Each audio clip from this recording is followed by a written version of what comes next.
నమస్తే. Welcome to our channel. ప్రస్తుతం మనతో సీనియర్ జర్నలిస్ట్ దాము బాలాజీ గారు ఉన్నారు. వారితో మాట్లాడదాం. సార్ నమస్తే సార్. నమస్తే. సార్, కొడాలి నాని వల్లభనేని వంశీని ఒక తెలుగుదేశం మంత్రి సపోర్ట్ చేస్తున్నారు, అందుకనే అరెస్ట్ చేయట్లేదు అనే న్యూస్ వచ్చింది సార్. ఇది మీరు ఎలా చెప్తారు సార్?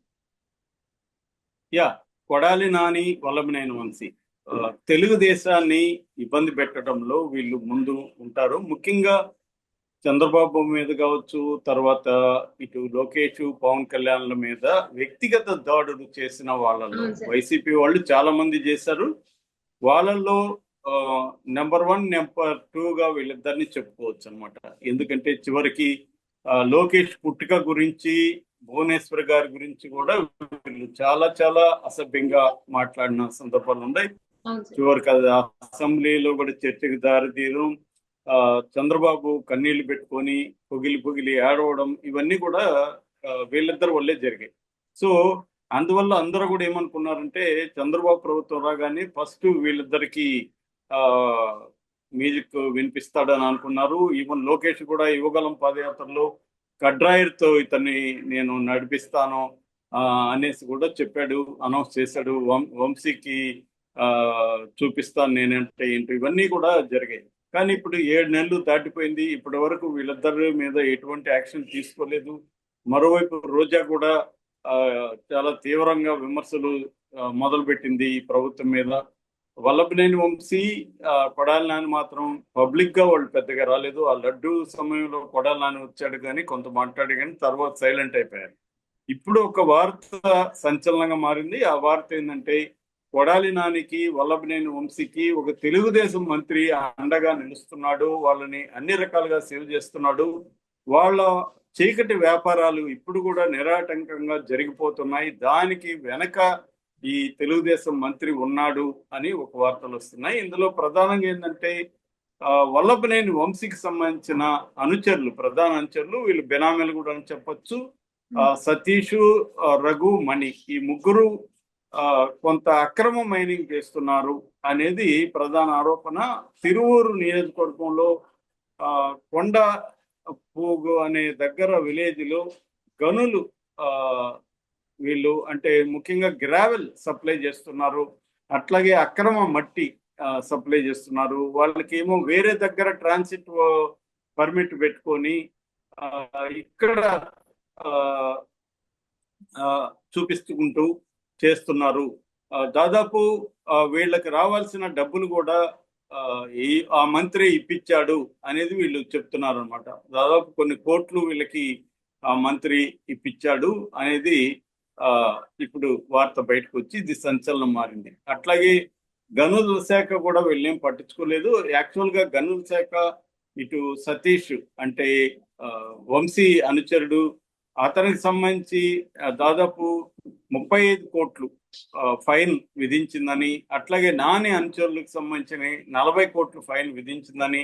కానీ ఆ మంత్రి డైరెక్ట్ గా ఫోన్ చేసి వాళ్ళు మనవాళ్ళయ్యా, తెలుగుదేశం వాళ్ళు, మీకు ఎవరు చెప్పారు వాళ్ళు వైసీపీ వాళ్ళని, వాళ్ళు నా వాళ్ళు, కాబట్టి వాళ్ళ మీద మీరు కేసులు వదిలేయండి అని చెప్పారు. కానీ గనుల శాఖకు సంబంధించిన విజిలెన్స్ కమిటీ వీళ్ళ మీద విచారణ కూడా ఆదేశించింది. విచారణకు ఆదేశించి కూడా 3 నెలలు అయిపోయింది, కానీ ఆ విచారణ ముందుకి వెనక్కి జరగలేదు. దీనికి ప్రధాన కారణం ఈ మంత్రి అండగా ఉండడమే అనేది చెప్తున్నారు.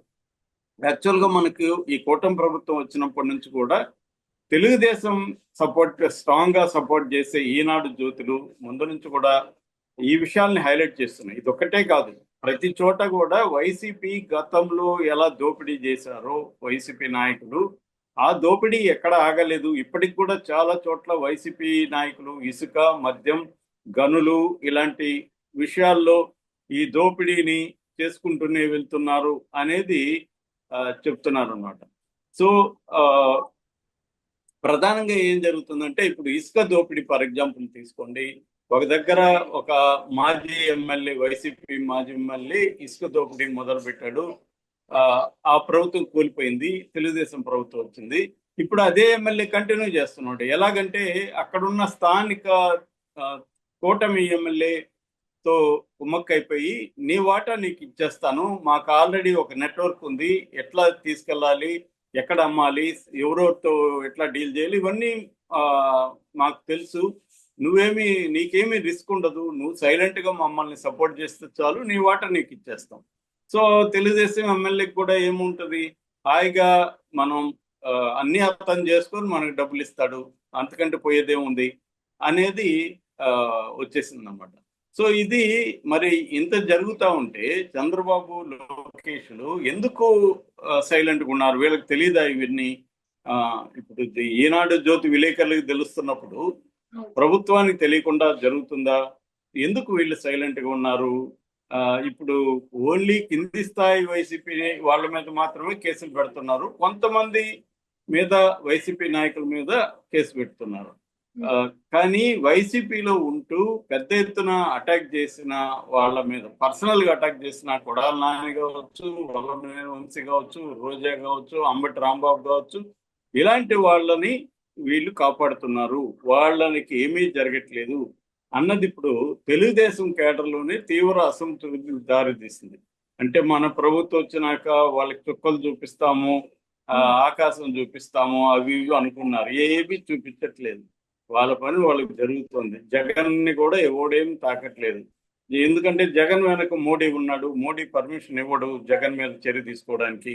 మహా అంటే ఏదైనా 4 కేసులు పెడతారేమో, లేదో అరెస్టులు చూపించి కోర్టులో బెయిల్ తెచ్చుకుంటారేమో, కానీ జగన్ జోలికి వెళ్లే పరిస్థితి చంద్రబాబు ప్రభుత్వం చెయ్యదు. దీనికి ప్రధాన కారణం మోడీ అండగా ఉన్నాడు. ఎందుకంటే 11 ఏళ్లకు పైన జగన్ బెయిల్ మీద బయట ఉంటే ఇది దేశంలోనే ఎక్కడా జరగదు. 11 ఏళ్లుగా ఒక క్రైమ్ లో బెయిల్ మీద బయట ఉండడం అనేది జరగదు. కానీ అతని మీద కేసులు పెట్టిన ఇటు సిబిఐ కానీ ఇటు ఈడీ కానీ జగన్ జోలికి వెళ్ళట్లేదు. జగన్ బెయిల్ క్యాన్సిల్ చేయమని కోర్టులో పిటిషన్లు వేయట్లేదు. సో అంటే క్లియర్ గా అయింది, మోడీ సిబిఐ కానీ ఈడీ కానీ ఎవరి కంట్రోల్లో ఉంటాయి? ఫైనల్ గా వాటి డైరెక్టర్లు నియమించేది ఎవరు?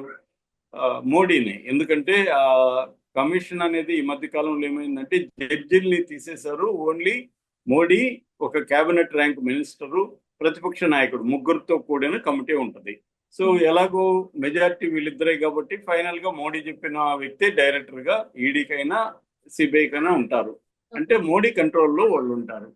సో మామూలుగా అందుకనే సామెత గుర్తుంది అనమాట, మోడీతో పెట్టుకుంటే ఈడీ వస్తుందని. సో అలాగా మోడీకి అపోజిషన్ ఉన్న వాళ్ళు, మోడీకి నచ్చని రాజకీయ నాయకులు, మోడీ తొక్కేయాలనుకున్న వాళ్ళ మీదకే ఈడీ సిబిఐలు వస్తాయి. అంటే ఫర్ ఎగ్జాంపుల్ కేజ్రీవాల్ మీద కానీ, ఇటు కవితని అరెస్ట్ చేయించడం కానీ, ఇవన్నీ ఏంటంటే రాజకీయంగా వాటిని ఉపయోగించుకోవడం తప్ప వేరే ఇది కనపడదు అనమాట. అలా క్లియర్ గా ఏంటంటే జగన్ ని మోడీ సేవ్ చేస్తున్నాడు, ఇక్కడేమో కొంతమందిని తెలుగుదేశం నాయకులు సేవ్ చేస్తున్నారు. అంటే క్లియర్ గా ఏంటంటే వైసీపీని భూస్థాపితం చేయాలని వీళ్ళకు ఉన్నప్పటికీ వైసీపీ నాయకుల్ని ఎవరిని కూడా వీళ్ళు ఇప్పటి వరకు 7 నెలలు దాటినా కూడా టచ్ చేయట్లేదు. ఓన్లీ వాళ్ళ అనుచర వర్గంలో కొంతమందిని చేస్తున్నారు కానీ వాళ్ళని టచ్ చేయట్లేదు. రెండోది, వాళ్ళ వ్యాపారాలు యథేచ్ఛగా సాగుతున్నాయి. అట్లాగే వైసీపీని గట్టిగా సపోర్ట్ చేసిన అధికారులు కూడా అట్లాగే హ్యాపీగా ఉంటున్నారు తప్ప ఎవరికి ఏమీ ఇబ్బంది కలగట్లేదు అనేది తెలుగుదేశంలోనే ఒక తీవ్ర అసంతృప్తి అయితే ఉంది. అందుకని ఈనాడు జ్యోతి కూడా ఇవన్నీ ఎత్తి చూపిస్తూనే ఉన్నాయి. నిజానికి సాక్షి చేయాల్సిన పని ఈనాడు జ్యోతి చూపిస్తున్నాయి ఈ కూటమి వచ్చినప్పటి నుంచి. ఎందుకంటే ఎక్కడికక్కడ ఎమ్మెల్యేలు, ఇతర తెలుగుదేశం కూటమి నాయకులు విపరీతంగా రెచ్చిపోయి పబ్లిక్ రిసోర్సెస్ ని దోచుకుంటున్నారు, ప్రజల్ని ఇబ్బందులు పెడుతున్నారు అనేది రాస్తున్నప్పటికీ కూడా ఈ ప్రభుత్వం ఎక్కడ ఎటువంటి చర్యలు తీసుకుంటున్నా ఇది కనిపించట్లేదు అనేది ప్రధానంగా మనం అర్థం చేసుకోవాల్సిన అవసరం ఉంది. Okay sir, thank you sir.